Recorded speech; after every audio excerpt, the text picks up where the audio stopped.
ಪ್ರೀತಿಯ ವಿದ್ಯಾರ್ಥಿಗಳೇ, ನಾನು ನಿಮ್ಮ ಗಣಿತ ಶಿಕ್ಷಕ ಸೆಂದಿಲ್ ಕುಮಾರ್.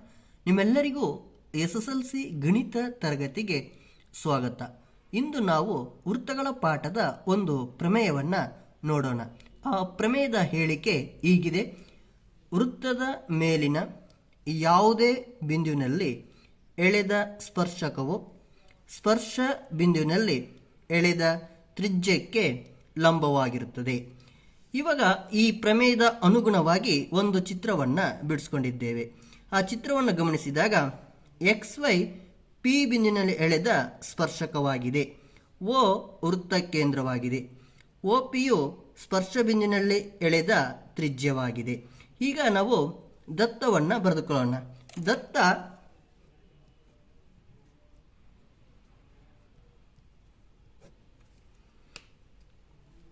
O ವೃತ್ತ ಕೇಂದ್ರ,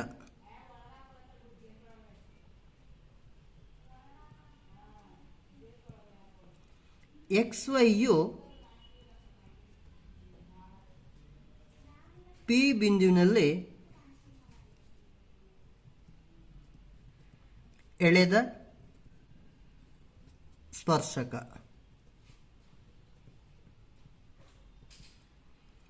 OPಯು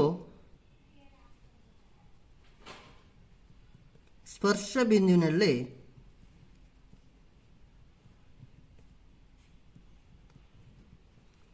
ಎಳೆದ ತ್ರಿಜ್ಯ.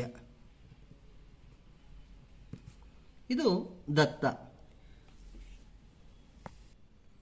ಈಗ ನಾವು ಸಾಧಿಸಬೇಕಾಗಿರೋದು OP ಲಂಬ XY. ಈ XYಗೆ OP ಅಂತಕ್ಕಂಥದ್ದು ಲಂಬವಾಗಿರುತ್ತದೆ. ಅದನ್ನು ನಾವು ಸಾಧನೆಯಲ್ಲಿ ಬರೆದುಕೊಳ್ಳೋಣ. ಸಾಧನೆಯ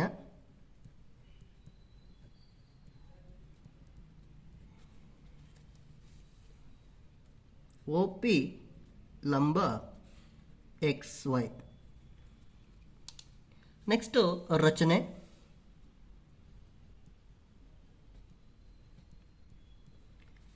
ಈ ರಚನೆಯಲ್ಲಿ XY ಮೇಲೆ Q ಬಿಂದುವನ್ನು ಗುರುತಿಸಿ OQವನ್ನು ಸೇರಿಸಿದೆ. ಆ OQ ವೃತ್ತವನ್ನು R ಬಿಂದುವಿನಲ್ಲಿ ಛೇದಿಸಲಿ. XY ಮೇಲೆ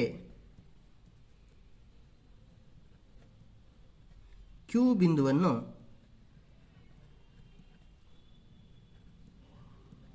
ಗುರುತಿಸಿ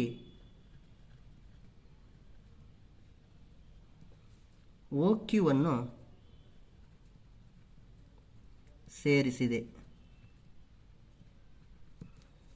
OQವು ವೃತ್ತವನ್ನು R ಬಿಂದುವಿನಲ್ಲಿ ಛೇದಿಸಲಿ.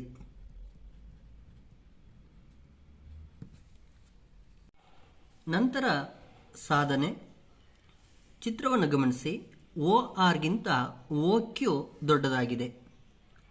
OR ಗಿಂತ OQ ದೊಡ್ಡದು. ಹಾಗೆಯೇ OP ಮತ್ತು OR ಸಮ, ಏಕೆಂದರೆ ಒಂದೇ ವೃತ್ತದ ತ್ರಿಜ್ಯಗಳು. OP ಈಕ್ವಲ್ ಟು OR, ಏಕೆಂದರೆ ದೇರ್ಫೋರ್ ಒಂದೇ ವೃತ್ತದ ತ್ರಿಜ್ಯಗಳು.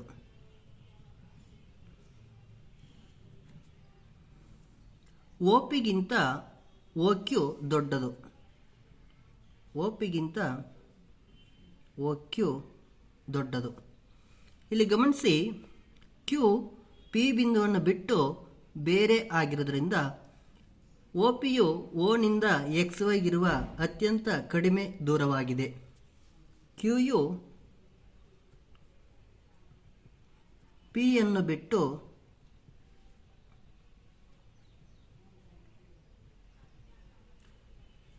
ಬೇರೆ ಬಿಂದುವಾಗಿರುವುದರಿಂದ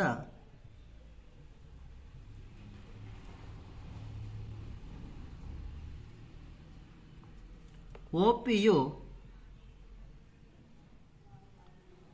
ಓನಿಂದ XYಗಿರುವ ಅತ್ಯಂತ ಕಡಿಮೆ ದೂರವಾಗಿದೆ.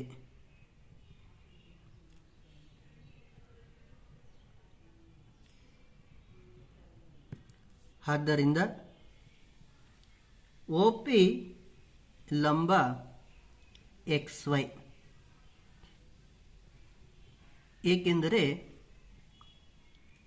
ಒಂದು ಸರಳ ರೇಖೆಗೆ ಹೊರಗಿನ ಒಂದು ಬಿಂದುವಿನಿಂದ ಎಳೆಯಬಹುದಾದ ರೇಖೆಗಳಲ್ಲಿ ಅತ್ಯಂತ ಚಿಕ್ಕದೇ ಲಂಬವಾಗಿರುತ್ತದೆ. ಒಂದು ಸರಳ ರೇಖೆಗೆ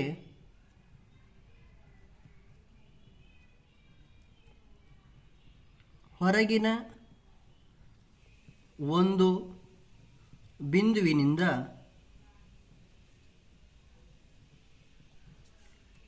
ಎಳೆಯಬಹುದಾದ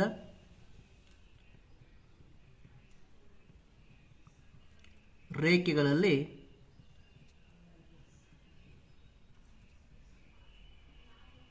ಅತ್ಯಂತ ಚಿಕ್ಕದೇ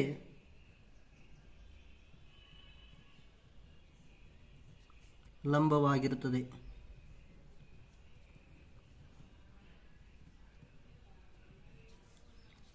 ಪ್ರಮೇಯ ಸಾಧಿಸಿದೆ.